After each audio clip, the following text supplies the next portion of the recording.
그동안 평안하셨습니까? 네. 네. 오늘은 명화로 알아보는 나의 영성지수 9번째 강의입니다.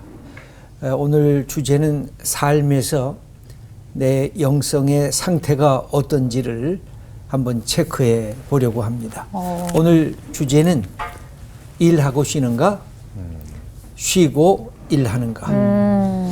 오늘 주제를 좀 더 깊이 얘기하기 전에 네. 우리 지난번 또 이게 강의 기억이 나시는가? 예, 말씀하죠. 저는 그 예레미야의 탄식, 네네, 그거에서 그 제대로 된 탄식이 있어야 미래가 있다. 네, 그 말씀이 그 전에 했던 수업 중에 그런 말씀하셨잖아요, 선생님께서. 탄식이 제대로 된 탄식이 있어야 기도로 간다. 그거랑 어떻게 일맥상통하는 그런 거라서 참 기억에 남습니다. 아주 중요한 거죠. 탄식만 하면 안 되고 탄식 속에 미래에 대한 희망을 품고 탄식을 해야 맞아. 오늘의 현실이 바뀌어질 네. 수가 있습니다. 네. 예. 제가 얘기할까요? 제가 지금 생각나는 그림이 그 렘브란트의 그 돌판을 깨트리는 모세? 아, 예, 그 그림이 생각이 나는데 그냥 그 제목을 보지 않고 그림만 봤을 때는 다혈질을 부리는구나 모세가 이렇게 단순하게 생각할 수 있었는데 선생님의 이제 강의를 듣고 그 아무리 돌판에 새겨진 10계명이라고 할지라도 그 내용과 의미를 상실한다면 아무런 그게 의미가 없다. 정말 모세는 하나님의 마음을 품고 거룩한 분노를 하고 있었구나라는 걸 깨달았었어요. 예, 굉장히 중요한 사실을 네. 말씀해 주셨는데 아무리 좋은 형식이 있고 아무리 좋은 물건이 있어도 그 물건에 담긴 본 뜻이 상실이 되면 문제가 발생을 하죠. 사랑하는 애인한테 귀한 선물을 해줬는데 선물만 들여다보고 있고 사랑하는 사람의 그 마음 상태를 모르면 네. 그것이 아무런 의미가 없는 것처럼 하나님의 말씀이 명백함에도 불구하고 그냥 돌판에 불과한 거죠. 네네. 근데 본질을 잃어버렸을 때 그걸 과감하게 깨뜨리면서 꾸중했던 모세 이야기. 그러니까 모세가 참 대단한 분이라고 네. 우리가 이야기할 수 있겠습니다. 네. 그 거룩한 분노라는 단어 자체가 어떻게 보면 앞이랑 뒤랑 안 맞는 것 같이 느껴지잖아요. 분노라는 말은 좀 부정적으로 생각을 하는데 거룩한 분노는 하나님의 뜻에 거스르는 때 낼 수 있는 분노인데 정말 뭐 다윗, 모세, 예레미야, 예수님 막 우리의 믿음의 정말 주옥 같은 선배님들이 분노해야 될 때를 정확히 아시고 분노했다는 것에 지난 시간을 보면서 나도 거룩한 분노는 잊지 말아야겠다 이런 생각이 들었어요. 사실 이 거룩한 분노라는 게 약간 모순적인 것 같은데 좀 멋있는 말 같기도 하죠. 네. 그래서 거룩은 하나님과 관계를 맺을 때 거룩한 존재가 되는 것이니까 늘 그것을 기억하면 내가 분노가 내 욕심과 내 야망 때문에 분노하는지 정말 하나님의 마음으로 안타까워하면서 분노하는지 그거를 우리가 알 수 있게 됩니다. 자기 승질을 못 이겨서 분노하면 안 되는 거지. 지금 분노하시는 거예요? 분노할 뻔. 이렇게, 네, 이렇게 하면 안 잘하세요. 된다는 거지. 예. 저는 거룩한 분노를 해야 되는데 요 전주에 이상하게 화가 자꾸 나더라고요. 근데 이게 선생님 말씀 들으면서 건강해지고 있는 부분 중에 하나가 저는 무조건 네네 하고 좋아요를 하는 게 사랑이라고 생각을 했는데 그때 얘기하셨을 때 사랑은 노라고 할 때 노라고 하는 게 그렇지. 사랑이라고 하셨는데 그게 저한테 되게 충격적이었어요. 그게 사실은 분노일 수가 있거든요. 이건 잘못돼서 아니야. 그래야 나도 살고 상대방도 사는데 맞아요. 상대방이 잘못 가는데 그래 맞아. 그러면 둘 다 놓치게 되는 그런 위험성이 있는 거죠. 맞아요. 그런 점에서 거룩한 분노를 가지려고 하면 분별력이 있어야 되고 네. 지혜가 있어야 되고 네. 거기에다가 용기까지 있어야 거룩한 분노가 이렇게 진행이 될 수가 있습니다. 오늘 수업 명화로 알아보는 나의 영성지수 9강 일하고 쉬는가 쉬고 일하는가.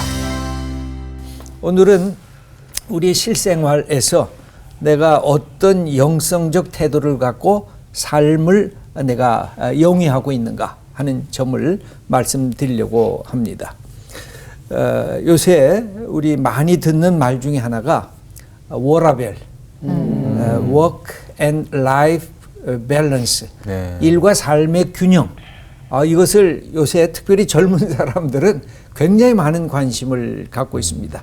우리 믿음의 친구들은 각자 자기가 일에 더 관심이 많나요? 쉼에? 쉼이라는 것은 놀이라고 하는 것과 같이 생각을 할 필요가 있어요. 쉼과 놀이에 더 관심이 많습니까? 자기를 판단해 보면 어때요? 여기 일중독이 좀 있죠. 일하면 그냥 열심히 있고 일하면 즐거워가지고 그래서 나 쉬는 거 그건 나중에 쉴래. 어떤 분은 그런 분도 있어요. 내가 열심히 살다가 조금 나이가 들면 뭐 돈도 여유가 있고 생활 형편이 좋아지고 그러면 그때 좀 쉬겠어라고 하는 분도 있는데 그때 가도 쉼이 안 따라오죠. 네. 왜냐하면 그게 습관화가 되니까 맞아요. 멈춰서지가 않아요. 일중독이 바로 그런 것이라고 할 수가 있겠습니다. 그래서 일과 쉼 자체에도 스케줄이 필요합니다. 여러분 아내하고 가정의 친구들하고 어디 쉼을 누리러 갈 때 스케줄을 짜죠. 네. 미리 짜지 않으면 즉흥적인 것은 참된 쉼이 되지 못할 때도 있어요. 저는 성경을 볼 때마다 하나님은 어떻게 하셨는가? 하나님은 일하시고 쉬셨는가? 아니면 쉬시고 일하셨는가? 우리가 창세기만 보면 일하고 쉬셨다 하는 게 큰 흐름에 있어서 맞는 것 같아요. 그러니까 어떤 학자들이 질문을 했어요. 아니야. 하나님이 일하시기 전엔 본래부터 쉬셨어. 또 이렇게 주장하는 사람도 있습니다. 그러나 제가 성경을 볼 때는 일하고 쉬라. 엿새 일하고 하루 쉬라. 근데 그것도 하나님의 쉼은 하루하루가 쉼의 연속이었어요. 저녁이 되고 아침이 되니. 그게 바로 뭐냐면 쉼의 순간이에요. 네. 하루를 쉬는 거죠. 하나님도. 그러니까 하나님이 피곤해서 쉬시지는 않았을 것입니다. 그러면 누구를 위해서 쉬셨을까요? 바로 여러분과 저를 위해서 쉬신 것입니다. 그래서 이 성경이 정말 놀랍다고 저는 여겨져요. 어떻게 하나님을 쉼의 하나님으로도 표현했고 하나님을 일하는 노동자의 모습을 지닌 존재로도 표현했다는 것은 아주 탁월한 일이라고 할 수가 있습니다. 그러면 여기 하나님의 일하심과 쉼을 한번 보도록 하겠습니다.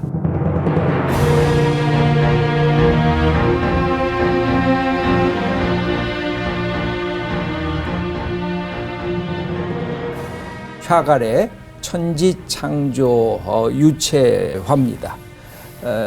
이 그림에 둘로 나눠져 있습니다. 하늘의 세계와 땅의 세계가. 하늘은 하얀 것이 두 개가 하나는 태양 같기도 하고 더 큰 것은 빛의 세계를 표현하는 하늘의 세계를 이야기하는 것 같습니다. 천사들이 나팔 불면서 막 이 모든 것을 보면서 좋아하는 것. 이 느낌이 그렇잖아요. 막 보시기에 좋았더라고 하는 하나님의 마음을 품고 천사들이 함께 즐거워하는 것입니다. 그리고 맨 밑에는 남자와 여자 아담과 하와가 있습니다. 하와는 아직도 잠자는 듯이 누워있는 것 같고 아담은 벌써 움직이는데 선악과 열매 뭔가 이렇게 붙잡는 것 같은 느낌을 여기서 보여주고 있습니다. 하늘에는 새가 나르고 있고 그 다음에 바닷속에는 고기들이 움직이고 있는 그런 그림입니다. 이 샤갈의 그림을 통해서 하나님은 일하시는 하나님. 근데 하나님이 어떻게 일을 하셨을까요? 한번 생각해 보세요. 하나님이 일하실 때 뭘 갖고 하셨을까요? 즐거움. 성경을 보면 두 가지를 갖고 일하신 것 같아요. 하나는 말씀. 우리 한번 창세기 1장 3절 말씀 김보규님 한번 읽어주실래요? 하나님이 이르시되 빛이 있으라 하시니 빛이 있었고 예. 하나님이 이르시되 말씀하셔서 빛이 있으라 하니까 빛이 생겨졌다는 것입니다. 그 다음에 19절 말씀 안수진님. 여호와 하나님이 흙으로 각종 들짐승과 공중의 각종 새를 지으시고 하나님이 여기서 뭔가를 일을 하시는데 여기 자료가 뭐예요? 흙으로 마치 우리 인간처럼 뭔가 손으로 만지셔가지고 이놈은 큰 바다의 고래로 만들고 이놈은 공중 나는 새로 만들고 이렇게 한 느낌이 드는 거죠. 네. 그래서 우리가 본문 말씀을 읽다 보면 하나님이 일하시는 것은 하나는 말씀으로 하나는 손으로 빚으신 것처럼 우리에게 다가와서 하나님을 마치 인간의 모습처럼 그렇게 그려주고 있는 것이죠. 그러면서 하나님께서 이 수고하고 땀 흘리는 그 노동의 목표가 있어야 된다. 그 노동의 목표가 뭘까요? 두 가지예요. 여러분들 수고하고 땀 흘리잖아요. 네. 그럼 왜 수고하고 땀 흘려요? 우린 제일 먼저 먹고 마시는 생존을 위해서 네. 수고하고 땀 흘리고 애를 쓴다 그렇게 생각을 하는데 하나님의 말씀에 더 본질적인 것이 있어요. 두 가지예요. 보람. 하나는 보시기에 아름다운 것으로. 내가 이것을 하면서 뭔가가 이게 참 멋지네. 소중하네. 이거 귀하고 아름답네. 이것을 향해서 가고 있다는 것이죠. 네. 그래서 보시기에 좋았더라가 반복이 되고 있는데 한번 창세기 1장 31절 여윤정님. 하나님이 지으신 그 모든 것을 보시니 보시기에 심히 좋았더라. 저녁이 되고 아침이 되니 이는 6째 날이더라. 예, 하나님의 말씀에 늘 이 보시기에 좋았더라고 하는 이 말씀이 반복이 되는데 특별히 마지막에 누구를 만들죠? 사람을 만들고 나셔서 창조의 모든 것이 끝나잖아요. 그때 하신 말씀이 심히 좋았다. 네. 그래서 우리가 하는 일들 어떤 일이어도 괜찮아요. 내가 이게 하나님의 눈에 보시기에 좋은 것일까? 그리고 사람들에게 이로운 것일까? 사람들에게 축복이 되는 것일까? 이것은 늘 생각할 필요가 있습니다. 그래서 그 역할들이 우리의 마음에 평안을 주고 기쁨을 주고 감사를 주고 그것을 통해서 내가 도전할 수 있는 용기를 갖게 하는 그런 일들이 우리 속에 나타나는 것. 그건 직업이 어떤 직업이어도 상관이 없어요. 네. 그런 마음을 늘 일하면서 간직하라는 것이죠. 두 번째가 있어요. 그것은 바로 뭘까요?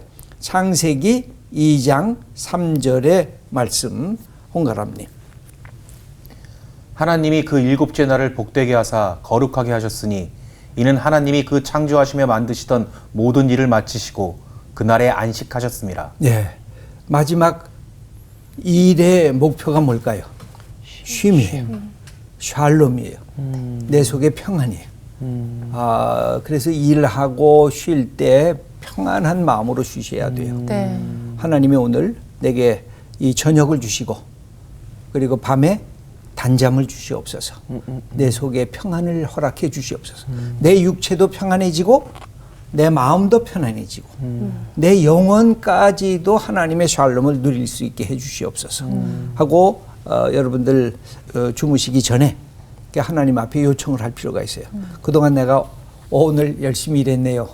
오늘 내가 수고했어요. 하나님 이제 저녁에 내가 잠이 듭니다. 푹 자게 해주세요. 그리고 쉼을 누리게 해주세요. 하나님께서 우리에게 이것을 선물로 주셨어요. 창세기 2장 15절을 보면 여호와 하나님이 그 사람을 이끌어 에덴 동산에 두어 그것을 경작하며 지키게 하시고 그래서 하나님이 제일 먼저 사람에게 하신 이 명령이 있어요. 그건 뭐냐면 일해라. 너도 수고해라. 내가 에덴 동산을 너한테 맡길 테니까 경작해라. 그걸 가꾸라. 지켜라. 그걸 보호해라. 그래서 노동은요. 인간이 죄를 지어서 하나님이 형벌로 준 게 노동이 아니에요. 노동은 하나님이 노동을 하셨죠. 하나님이 일하셔서 너도 나처럼 일하면서 내가 너에게 준 이 지구촌, 이 세계, 이 우주를 멋지게 꾸며 나가봐라. 그래서 너희들이 수고하고 나서 참 멋지네요. 좋네요. 그리고 그 속에서 쉼을 함께 누려봐라. 이게 네. 이 노동과 일의 목표라고 할 수가 있어요. 이 지금 하나님의 일하심에 대해서 말씀을 드렸는데 예수님의 일하심과 쉼을 우리가 함께 보도록 하겠습니다. 예수님의 그 병 고치는 사역에 제가 두 가지 그림을 여러분들에게 보여드립니다.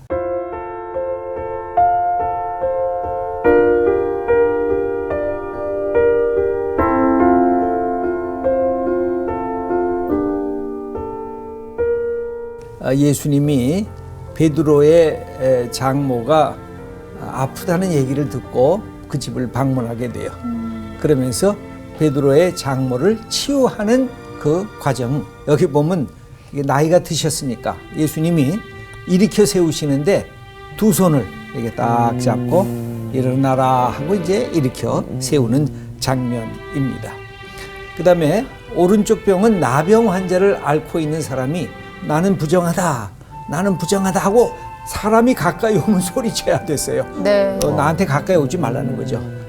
저는 성경을 볼 때마다 예수님이 너무 좋으신 게 다른 사람은 부정하다 그래서 도망가야 되는데 예수님은 가까이 가시는 거예요. 그래서 다른 사람이 나병 환자에게 가까이 가서 타취하게 되면 내가 부정한 사람이 되는데 예수님이 가까이 가셔서 타취하시면 예수님이 부정하게 되는 게 아니라 나병 환자가 깨끗하게 된다는 거. 아멘. 그래서 예수님은 정말 하나님이시구나. 예수님은 나하고는 다른 존재구나. 우리가 예수님을 따라가면 그 자리에는 생명의 치유가 있고 어둠과 흑암의 세계 속에서 빛의 세계로 나올 수 있구나. 이게 제가 성경을 읽을 때마다 깨닫는 것이에요. 그러니까 예수님 믿는 게 너무 좋은 거죠. 너무 감사한 것이고. 야, 이 예수님 같은 분이 이 세상에 어디 있는가. 그 축복을 우리가 누리고 있는 건데 여기 보면 예수님이 만지시는 거예요. 타취하시는 거예요. 그 구절을 한번 읽어보도록 하겠습니다. 마가복음 1장 30절, 그 다음에 31절, 41절을 이렇게 계속해서 읽어주시겠습니다. 시몬의 장모가 열병으로 누워 있는지라 사람들이 곧 그 여자에 대하여 예수께 여짜온대. 나아가사 그 손을 잡아 일으키시니 열병이 떠나고 여자가 그들에게 수종드니라. 예수께서 불쌍히 여기사 손을 내밀어 그에게 대시며 이르시되 내가 원하노니 깨끗함을 받으라 하시니. 예, 여기 렘브란트가 뭐에 초점을 두었을까요? 31절에 보면 그 손을 잡아 일으키시니 41절에 보면 불쌍히 여기사 손을 내밀어 그쵸? 타취하신 거예요. 만지신 거예요. 보통 질병은 유대적인 사고에 의하면 이게 죄의 결과다. 너 못된 짓 했지? 그러니까 아픈 거야. 너 뭔가 하나님 앞에서 불경스러웠지? 그래서 너 질병이 든 거야 해서 이것을 부정적인 하나님의 주신 징벌 같은 개념으로만 이해를 했어요. 근데 예수님은 전혀 그렇게 생각하지를 않으셨어요. 오히려 이 고통받고 아파하는 사람들을 회복하는 게 하나님의 뜻이다. 기독교 신앙의 특징은 그게 생명을 향해서 가는 거예요. 네. 치유를 향해서 가는 거고 밝음을 향해서 가는 거고 그러면서 사람들을 아우르는 이 포용력의 자리로 끊임없이 초청하는 게 이게 기독교 신앙의 핵심인데 그것이 바로 뭐냐면 손을 딱 내미시는 거. 그래서 제가 그렇게 예수님이 손을 대신다, 타취하신다. 이는 사랑, 이는 긍휼, 이는 치유의 손길이라고 우리가 이야기할 수가 있겠습니다. 여기 보면 나병 환자를 치유할 때 뒤에서 아마 제자들일 수도 있고 바리새인들일 수도 있고 그래요. 수근수근 되는 거죠. 네, 저 뭐 하시는 네, 거야? 우리 같으면 도망갈 텐데 저 예수님 뭐 하시는 거야? 그런데도 예수님은 만지시는 거. 예, 김보규님. 이 당시에 유대 사회에서는 남자가 여자를 저렇게 손을 안 잡는 건 되죠. 괜찮았던 안 거예요? 되죠. 안 됐던 그렇죠. 거예요. 그랬구나. 이 유대 사회 자체가 가부장적 사회가 돼 가지고요. 그렇구나. 더더구나 이건 위험한 일이죠. 그러니까 이것은 예수님이 병치유하는 모습을 보시면서 네. 베드로가 초청한 거죠. 우리 장모님이 이렇게 아프신데. 그랬더니 예수님이 가셔서 그 손을 만져주시면서 이렇게 세우신 것이죠. 그런 점에서 보면 예수님은 2000년 전에 당대 갖고 있었던 정결예법 이걸 과감하게 해체시키세요. 그렇구나. 안식일법 그 사람 만지지 마, 사람 고치지 마. 바리새인들은 계속 그렇게 주장하는데 안식일에 쉬어야지. 안식일에 이 사람 아프잖아. 이렇게 고통받는 거 그대로 놔두는 게 어떻게 안식일의 개념이야. 안식일은 평안을 주는 날인데 네. 그래서 병도 치유하시고 죄도 용서하시고. 예수님이 정말 좋은 분이시죠. 맞아. 그 다음에 예수님이 하신 일 중에 또 뭐가 있냐면 죄인들과의 식탁의 교제가 있습니다. 마태복음 6장 31절 말씀 읽어주시죠. 이르시되 너희는 따로 한적한 곳에 가서 잠깐 쉬어라 하시니 이는 오고 가는 사람이 많아 음식 먹을 겨를도 없음이라. 예, 예수님이 바쁘셨어요. 네. 3년 동안 사역을 하는데 마태복음에서 요한복음 이야기가 다 기록이 된 걸 다 행하셨으니 얼마나 힘드셨겠습니까? 그리고 요한복음은 뭐라고 말씀해요? 예수님이 말씀하시고 행한 일이 이외에도 많으나 우리에게 구원이 되는 말씀 그것만 간추려서 뽑아놓은 것이거든요. 그래서 예수님이 너무 바빴어요. 아침에 일어나시면 사람이 몰려오죠. 그 사람들 고치시죠. 말씀 증거하죠. 아주 바삐 움직이셨기 때문에 식사하실 틈도 없었다는 거죠. 예수님이 좋아하셨던 게 뭐죠?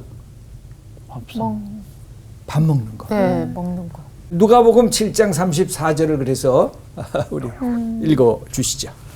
인자는 와서 먹고 마심에 너희 말이 보라 먹기를 탐하고 포도주를 즐기는 사람이요 세리와 죄인의 친구로다 하니. 예, 이런 분이었는데 같이 먹고 마시고 함께 쉬시기도 하시고 그런 걸 좋아하셨는데 하도 사람들이 몰려드니까 식사할 겨를도 없으니까 제자들한테 얘야 너희들 먼저 쉬어라. 너희들 한적한 곳에 좀 나가서 너희들 밥도 먹고 좀 쉬다가 와라 하고 예수님이 그런 말씀을 하신 것이죠. 그러니까 예수님에게도 일과 쉼이 이 밸런스가 잘 안 맞을 때가 있으셨던 거예요. 예수님이 그 식사하시는 장면, 이 독일의 신부가 쾌더라는 신부가 아주 재밌게 그렸어요. 그 모습을 한번 여러분들에게 보여드릴게요.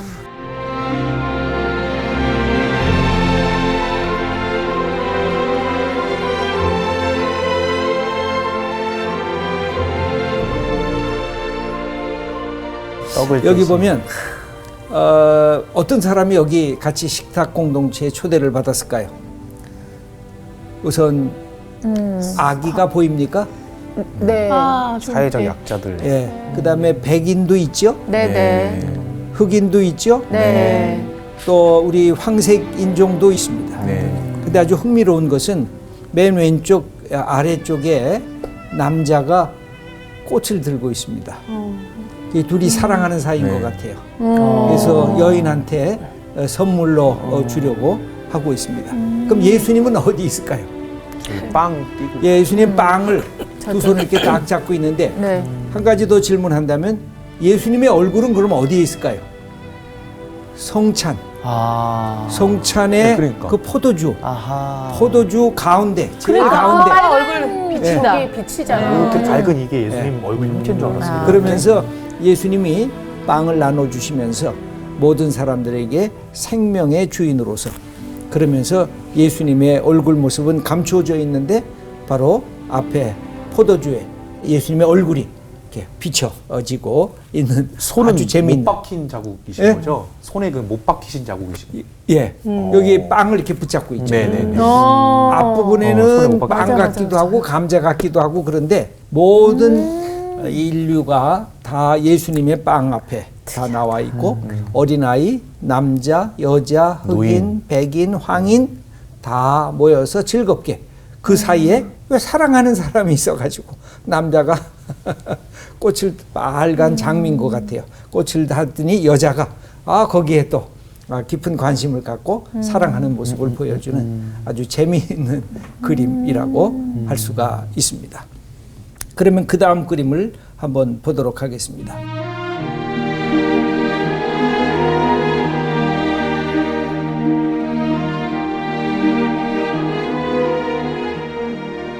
예수님의 3년의 공생애를 표현하는 렘브란트의 아주 작은 예수님의 설교라고 하는 Preaching of Jesus라고 하는 그런 것인데, 여기 예수님이 두 손 들고 하나님의 나라 말씀을 선포하고 있고, 그 옆에 바로 여러 사람들이 있는데 아마 왼쪽의 사람들과 오른쪽의 사람들이 약간 구분되는 것 같기도 해요.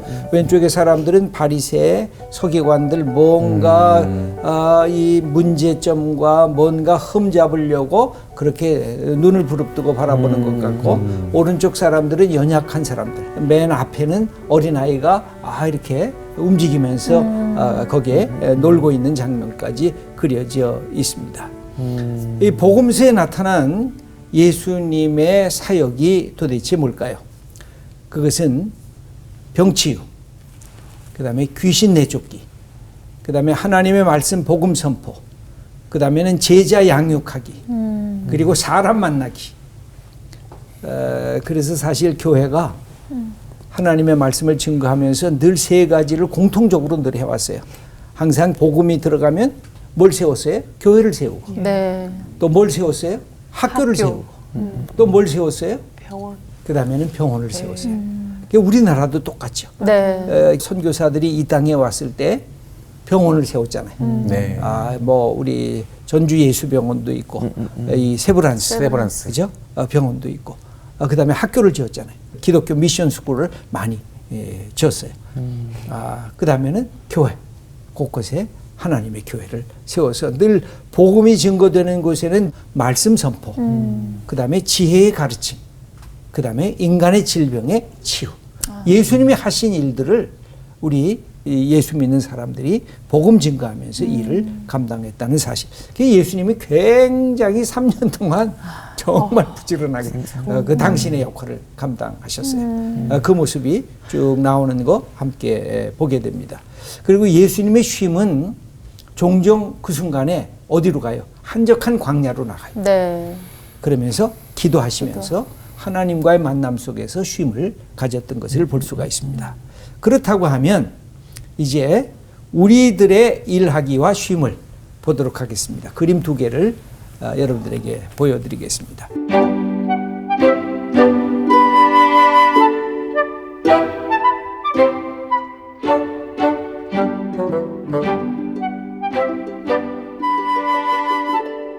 하나는 밀레의 그림과 하나는 고흐의 그림입니다. 두 그림이 비슷하죠. 네. 고흐가 밀레 그림을 또 잘 따가지고 그대로 그렸는데, 이 두 사람이 지금 씨 뿌리는 거예요. 네. 여기 씨통을 갖고 오른쪽 손으로 씨앗을 갖다가 뿌려 나가는 그런 장면인데, 고흐의 그림이 더 아주 강렬하죠. 태양이 막 떠오르고 있죠. 네. 이 밀레의 그림은 훨씬 더 목가적인 그런 느낌을 갖게 되는데, 우리 요한복음 12장 24절 말씀을 읽어주시죠. 내가 진실로 진실로 너희에게 이르노니 한 알의 밀이 땅에 떨어져 죽지 아니하면 한 알 그대로 있고 죽으면 많은 열매를 맺느니라. 우리가 사는 삶에서 어딘가는 누군가가 한 알의 밀처럼 땅에 떨어져서 자기의 삶을 쏟아 놓는 사람들이 있습니다. 가장 빨리 우리가 깨닫는 게 우리 엄마. 네. 그 다음에는 우리의 삶의 곳곳에 나타나는 정말 사랑하면서 헌신하는 교회 공동체 안에서의 소중한 분들. 그게 하나님의 교회가 세워지는 것입니다. 또 이 세상 속에서 직장에서 자기 역할을 감당하는 사람들.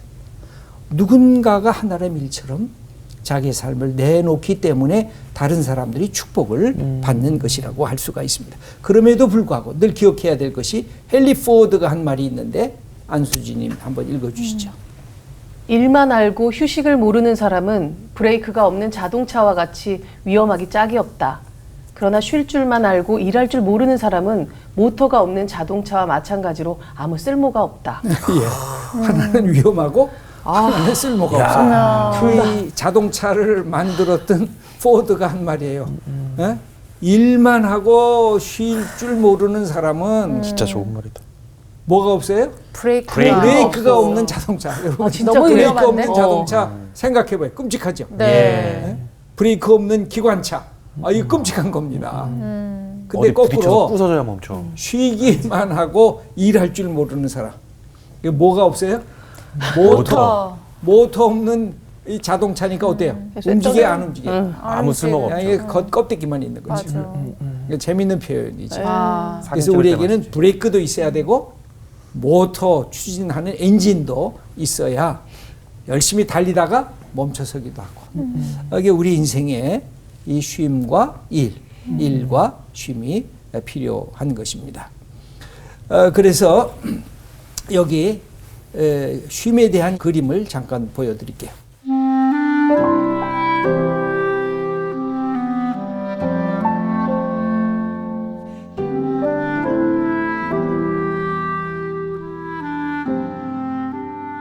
이것도 밀레의 그림과 고흐의 그림입니다. 똑같이 고흐가 밀레의 그림을 본땄어요. 근데 방향만 뒤바꿔 놨어요. 여기 보면 아침에 수고하고 막 한 사람이 지금 정오에 낮잠을 즐기는 거예요. 여기 부부가 네. 남자는 대자로 그냥 늘어져가지고 그러니까. 잠자고 있고 여자는 어때요? 다소곳이 이제 여성스럽게 쉼을 누리고 있는데 그 옆에 낫이 있어요. 그 신발도 다 벗어놨는데 이 밀레 그림을 똑같이 그렸어요. 어때요? 아주 평안하죠. 네. 정말 저렇게 수고하고 이렇게 푹 쉬는 거구나. 진짜 저기서 한숨 자고 싶네요. 예. 그죠? 네. 저게 진짜 워라밸을 잘. 그러니까. 그래서 우리 자신들을 좀 돌아봐야 돼요. 쉼을 누릴 줄 알아야 그 다음에 또 일할 줄 알고 일할 줄 알아야 쉼이 값어치가 있어지는 거죠. 그래서 우리의 일하기와 쉼을 한번 마지막으로 보십시다. 우리가 문제 인물이 되는 건 뭘까요? 한번 읽어보시죠. 예. 일할 때는 쉴 생각 때문에 집중하지 못하고 쉴 때는 일할 생각 때문에 불안하게 쉬는 사람이다. 네. 이게 늘 우리의 삶의 문제에 있어요. 일할 때는 내가 쉬어야 되는데 이게 너무 힘든데 언제 쉬지? 이러면서 일에 집중하지 못하는 사람. 또 이제 쉼의 시간을 주니까 내가 일할 게 또 많은데 이거 내가 이렇게 쉬어도 되나? 하고 죄책감을 갖기도 하고 불안해하는 사람들이 있어요. 문제가 생길 수가 있죠. 맞아. 그래서 자기 나름대로의 일과 쉼의 구획을 만들어내야 되는 것이 아주 소중한 것입니다. 그러면 진짜 쉬는 게 뭘까요? 하나님을 만나야 우리는 쉴 수가 있어요. 예수님을 만나야 우리는 진짜 쉼이 우리에게 선물로 주어지는 것입니다. 그러면 주일 예배라고 하는 건 예배가 왜 소중한가? 읽어주시죠. 하나님의 주권을 고백하는 우상 숭배의 해독제이다. 노동으로 인한 피곤으로부터 탈출하는 백신이다. 죄를 용서받고 새 사람이 되는 치료제이다. 예. 예배를 드릴 때 우리가 이렇게 백신도 맞고 치료제도 맞고 그 다음에 해독제. 내가 세상에서 이 억눌려 있었구나. 우상숭배에 억눌려 있었고 탐욕에 억눌려 있었고 내 죄악의 죄책감 때문에 억눌려 있었고 세상에 수고하고 피곤해서 이게 내가 눌려져 있었구나. 내가 예배드리면서 하나님을 만나면서 예수님의 참된 평안을 경험하면서 쉼을 갖게 되는 거죠. 마지막 우리에게 적용하기를 한번 보도록 하겠습니다. 첫 번째, 재충전과 회복을 위한 쉼. 이것은 뭐예요? 사치스러운 낭비가 아니다. 이기적인 행위가 아니라 예수님을 닮아가는 것입니다. 그래서 열심히 일하다가 저녁에 쉴 때는 기쁜 마음으로 쉬셔야 돼요. 잠들 때는 하나님, 내가 주님께 내 삶을 맡깁니다 하고 쉬셔야 돼요. 주일날 예배 드릴 때는 하나님 해독제도 주시고 치료제도 주시고 백신도 제게 주세요 하고 예배 하나님 앞에 드리는 것입니다. 그 다음에 두 번째로 휴식은 육적인 쉼과 영적인 쉼이 있습니다. 여기 한번 하나씩 읽어 보시죠. 김보규님. 음식을 먹을 때 급하게 삼키는가? 충분히 음미하며 그 맛을 즐기는가? 예, 여러분 음식 먹을 때 어떻게 드십니까?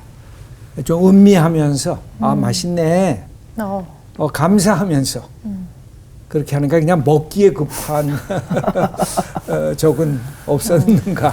저희가 그 식사를 같이 한 적이 많은데요. 넷이 확실한 건 보규랑 저는 급하게 삼킵니다. 예. 근데 저 같은 경우는 먹으면서 맛있다는 얘기를 아니 정말 알겠지만 수십 번도 더 하는 스타일이에요. 너무 맛있어. 이거 맛있지 않아? 이거 너무 맛있어. 이 얘기를 굉장히 많이 저희 하거든요. 와이프가 너무 맛있다 두 번 할 때 보규랑 저는 다 먹었어요.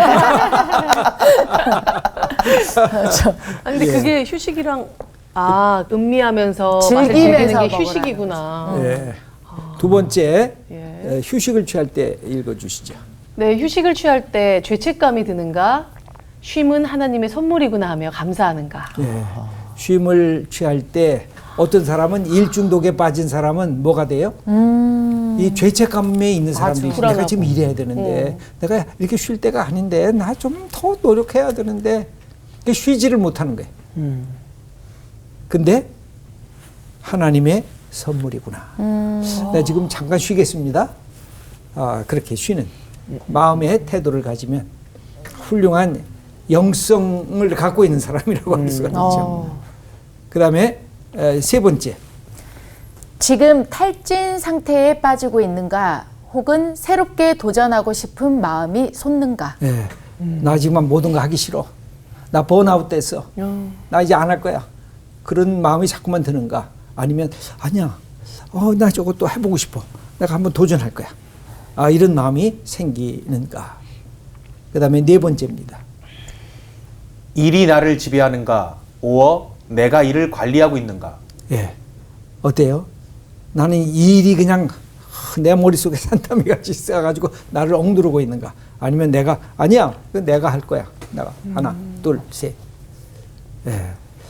일하고 쉬는가? 쉬고 일하는가? 이게 우리의 영성과 굉장히 깊은 관련이 되어져 있습니다. 내가 어떤 하나님의 사람으로 어떤 일을 감당할까? 를 잘 감당하고 일하고 쉬시고 그 다음에 쉬시고 또 열심히 일하시고 그래서 이게 우리의 삶의 좋은 하나의 조화를 이루며 우리에게 주어진 이 삶이 참으로 고맙고 멋지구나 이렇게 살아가는 우리 하나님의 사람들 다 되시기를 축원합니다. 네, 감사합니다. 감사합니다. 저는 먹는 게 일처럼 빨리 먹고 막 약간 일 처리하듯이 그렇게 했었는데 내가 보니까 그렇더라고. 거기는 일같이 먹더라고. 아니 진짜 마음에 예수님을 품고 그냥 하나님이 감사하게 주신 시간이다 하고 그냥 완전히 쉬어버리는 거지. 맞아. 그래야 재충전이 제대로 되는 거 같아요. 맞아. 어쩌면 맞아. 예수님이 그 먹고 마시는 그 행위를 너무나도 즐겨하시고 좋아하셨잖아요. 그 자체가 예수님도 그 시간을 통해서 재충전과 회복의 시간을 가지지 않았을까. 맞아. 그래서 우리도 어떻게 보면 굉장히 먹는 걸 좋아하잖아요. 이게 우리 안에 우리도 모르는 예수님의 닮은 모습이지 않나. 맞아. 이런 생각도 드네요. 진짜. 그 일에 빠지는 거는 어느 것들은 한쪽으로 쏠리는 중독은 안 좋은 거잖아요. 일에 빠지는 거는 어떤 개인의 성공이나 또는 금전적인 것 때문에 빠지는 거고 또 이 쉼 쪽으로 너무 빠지는 거는 개인의 육체 그 편안함을 위해서 이쪽에 매몰돼서 좀 쉬는 것 같은데 그 두 개 다 어떻게 보면 이제 그 하나님이 아닌 개인의 마음속에 되는 안 좋은 부분이 이렇게 비춰졌을 때 한쪽으로 쏠리는 게 아닌가 하는 생각을 했습니다. 맞아요. 우리 진짜 워라벨 잘 맞춰서 하나님 뜻대로 워라벨 하면서 살아갑시다. 지금 열심히 공부했으니까 또 한 번 쉬러 나가야죠, 우리가. 네.